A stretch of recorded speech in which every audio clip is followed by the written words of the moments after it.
Y'all ready to be history? Get started. Welcome. Hi. Hello, everyone.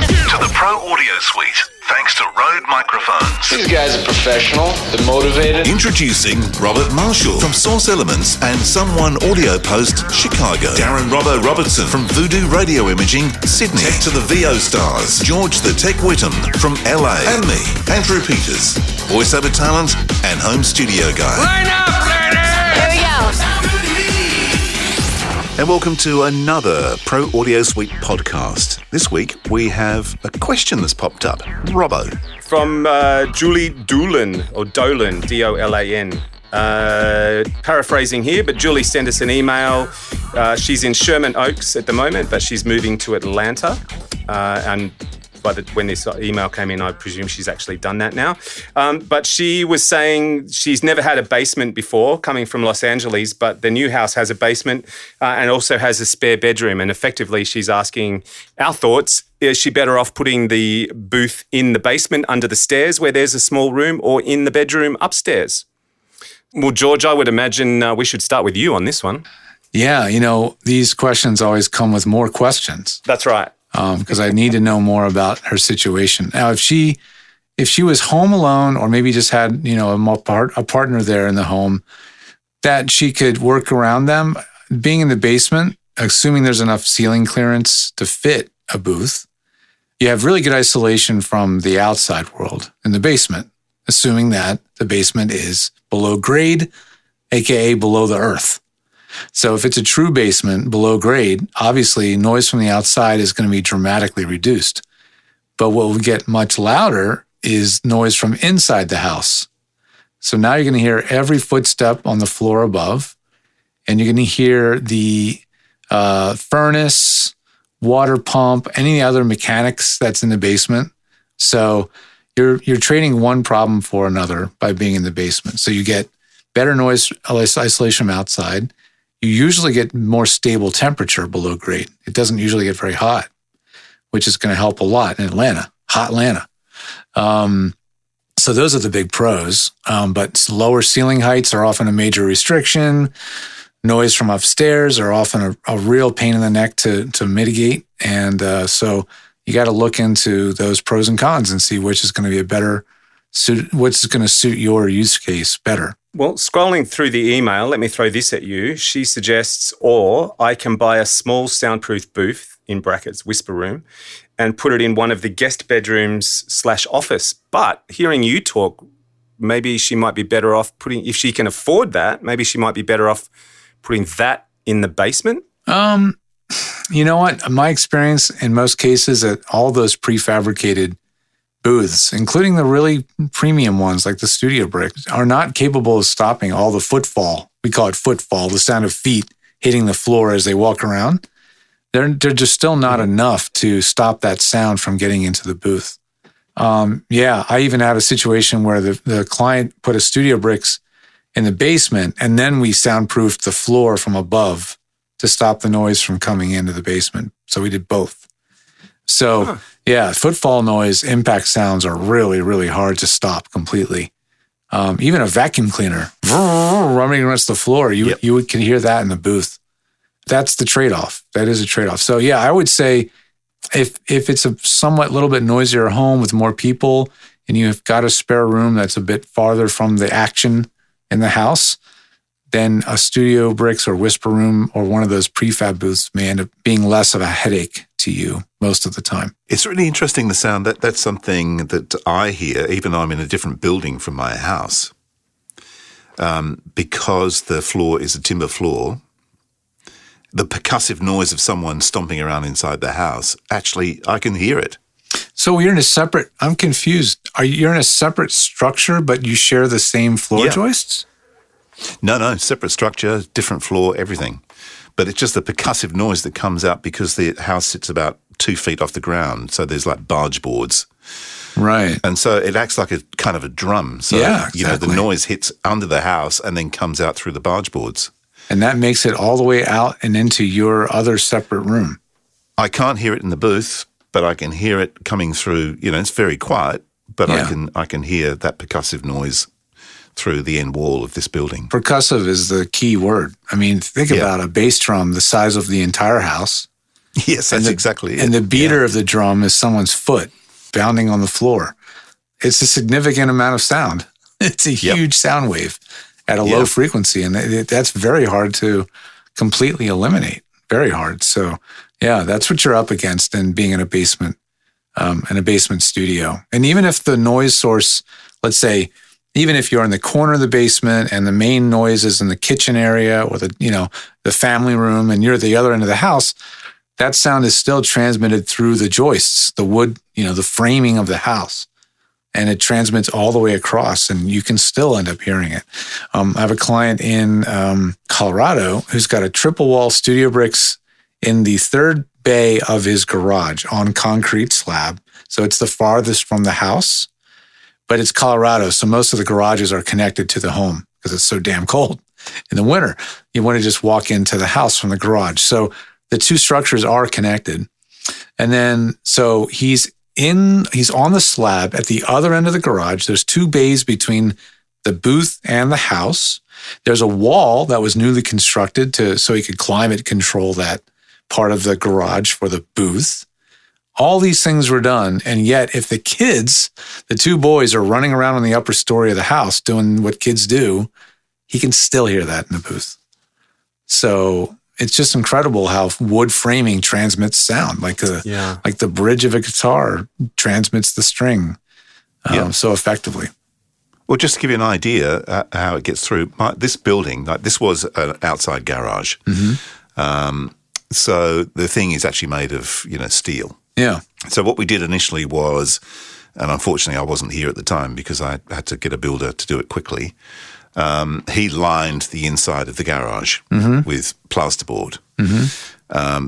But I told him to use acoustic bats, but obviously he needed something more acoustic, like a hearing aid, because he didn't hear me. So I found out months later, I'm going, it doesn't really work that well. And we sealed up the best we could. Anyway, it didn't use acoustic bats. So then I built the booth, which it floats on the concrete slab on rubber. And then it's like the yellow tongue or the dense board on top of that, and another layer of rubber, then another layer of that. Then the walls are acoustically lined with 2 layers of the dense board plus everything else in there and treated on the inside. Then, because I wasn't happy with this, we actually went another layer on the outside of the building, this time jamming acoustic bats inside that next layer.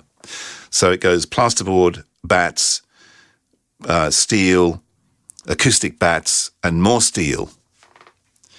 I still get the noise coming in from the house if someone's jumping around in there. Huh. Mm-hmm. It's quite complex. There's a design that I've been starting to implement, and this is one that I have to give credit to a great acoustician named Skip Kuhaney, and I'm saying his last name wrong, and he's laughing at me for being such a fool if he hears this for saying his name wrong. He's an absolute guru when it comes to vibrational isolation. He knows his stuff. He does very big commercial buildings, very, very big ticket, very high budget residential homes, $10 million plus range homes. Yep. He knows his stuff. And his designs that I've been starting to adapt into mine require, a variety of different things layered. And yeah, it's that layering that helps. And it's also the methodology of how it's layered. That's a big part of it. And he also uses something called mass-loaded vinyl, which is about £1 per square foot. But it's the way he uses it that's unique. He's actually sealing airtight the joist bays above. And so you're creating a membrane, like an airtight membrane, out of this stuff. And it's allowed to sort of limply, you attach it so it doesn't fall down, but it's kind of limply attached. And so the sound has to go through it, through this limp material, which is much harder for the sound to go through than a rigid piece of material. So it's fascinating. There's several different layers of materials used in a very interesting method that is extremely effective. And I've got several studios right now, all in construction over the last year, that have that spec added to the ceiling. And it's just as soon as one of them's done, I can't wait to share the results, but it's sometimes it's taken a long time to get contractors to build stuff right now. Really long time. Yeah. Year plus. Well, that's interesting. You're talking about that vinyl because once again, mentioning Pip, the mate of mine who lives around here, he did a huge upgrade on his studio in Melbourne and got a really good acoustician to come in and do the work. And they're using that vinyl. Yeah. And I think they're using it in bass traps and all sorts of things. So it's one extra layer that's kind of loose inside a huge bass trap. Sometimes it is. Yeah. It's hung limp inside the bass trap. And the sound, it doesn't resonate, the stuff. It just sucks up sound. So, but where it's used incorrectly oftentimes is sandwiched rigidly between two layers, like just added as another layer between two layers of drywall. And that isn't as effective, and it's a huge waste of money. This stuff's very expensive, and it's much cheaper to just add another layer of drywall than it is to add a layer of this stuff. So, But if it was stretched out tightly, it would be like a drum skin. Yeah, you don't want to stretch it out, and you also don't want to. You don't want to squeeze it like a sandwich, because it's just another dense layer, and that it's not limp. It doesn't perform well unless it's limp. So, that's something that's interesting about that stuff. But here we go. You ask us a simple question, and look at the rabbit hole we go down. That's right, and it will not be simple an answer because the answer is not that simple. Unfortunately, there's a lot to it. But if you do want to dig into it and know more about what you're getting into, I'm available for consulting on that. I will drop a plug, but you can consult with me if you need to. Well, funny you should say that, George, because Julie did say, I need your advice on what you think would be best, and I would love to fly you out, George, and have you set up your tri-booth, but I can't afford that. Ha ha. Flying me out. Well, she's in Atlanta now. It rarely makes any sense to fly me anywhere. But I consult from afar on this stuff all the time. I will travel when necessary. I mean, it's not that I'll never go to Atlanta again. There's another conference coming up. Who knows? Maybe I'll go. But yeah, I consult from afar on studio designs. I never even set foot in there pretty effectively. So we can certainly work remotely as well and get a good solution that meets your needs and your budget without having to fly me in. There you go, I'm Julie. not saying I wouldn't do it, but I'm saying I want to save you some money. You got George Whittam saying, call me. So there you go. Right. Yeah, perfect. Now, are you doing a new blog? You were talking about that earlier. Yeah. Yeah, I stopped blogging for a long time because we have all these other media. We've got podcasting. I've got my show for 11 years running now. And so I've been kind of distracted from blogging, and I kind of lost inspiration, really. But the new inspiration really has come from the fact that I'm helping out folks constantly on Facebook. And honestly, I was getting a little perturbed at the fact that, I mean, the pro is I'm helping people. That's never bad. And I'm helping people, and that's in a way that helps other people. So that's always good too. But at the end of the day, the content is essentially locked away in the Facebook archives. Unless you're in Facebook, no one will see that content ever. And that really bugged me. So I decided, when I have something really helpful to say, more than a sentence, I'll write it in a blog post. So now I have I call it my Facebook answer blog. And whenever I answer questions from Facebook, I put them in my blog, and then I relink it back to Facebook, idea. So you can read my input there. So it's been good. So it's for if anybody's thinking of doing something similar in their lives, this is a much smarter idea than putting your time and effort into a Facebook post. Put it on your own website because it helps SEO and improves traffic to your site, which is where you want people to go. So spend less time proving to everybody how smart you are, George, are you listening, on Facebook, and put more of that effort into your own blog, and everybody wins. The content's still there. You can still help people, and you're driving people back to your own site, which is where that content should live. So that's what I'm doing now. And the other interesting thing, which I'm kind of learning because I'm getting my head around Google, it's the other thing, my other New Year's resolution is to get my website up and going, is Google, the Google number crunching loves new content on website pages. Yes. So if you're regularly putting up new content stuff and it's seeing that it's audio related, you're going to get ranked higher too, which is kind of clever. Yeah, So that's very clever. As a voice actor or anybody running a business, you're trying to get people to your site. So the more content you're refreshing your own site with, the better. And it drives more eyeballs back to your site. Don't blog on a third-party platform or some other service, or heaven forbid, put everything that you do directly in Facebook or LinkedIn. Put it on your site. Yeah. I say this out loud and I'm going, well, why didn't I do that 10 years ago? I don't know. Why don't I do it now? It seems so damn obvious as I say it out loud, but it's a much smarter idea. And if you want to check out the blog, it's just at georgethe.tech/eldoblog, ELDO blog. Why Eldo blog? I was going to say. That was my original company name was Eldorado Recording Services. Way back. And that's an old website. That's the link. So it's a nice little tip of your hat to the past, though. That's nice. It is. Yeah. And if the latest post, if you're curious about what 2 plugins I thought were the most important and useful of 2021, well, maybe I'll just tease it and you have to go there to read about it. Is there an EQ and a compressor? Give that much away. Come on. Yes. Okay. Yes. Now you've got me interested. EQ/compressor and noise reduction.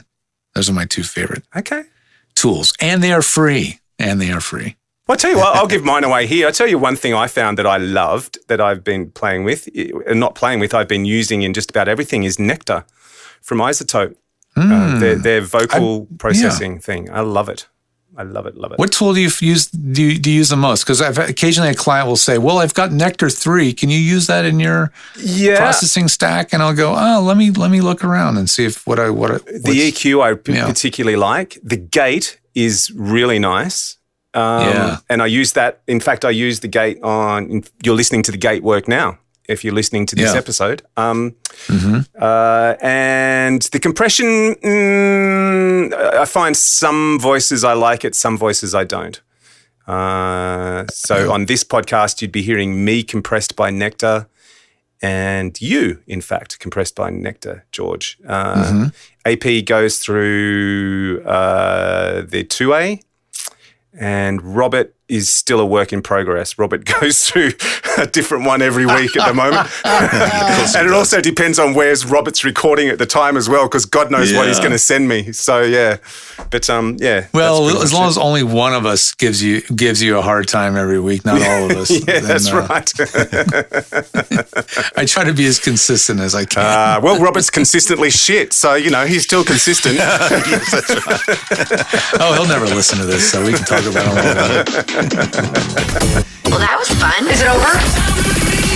The Pro Audio Suite recorded using Rode NTG5s and Source Connect. Edited by Andrew Peters and mixed by Voodoo Radio Imaging. With tech support from George the Tech Whittam. Help us share the show with more people and get your hands on exclusive content by contributing to our Patreon page. See patreon.com/Pro Audio Suite. Don't forget to subscribe to the show and join in the conversation on our Facebook group. To leave a comment, suggest a topic, or just say g'day, drop us a note at our website, proaudiosuite.com.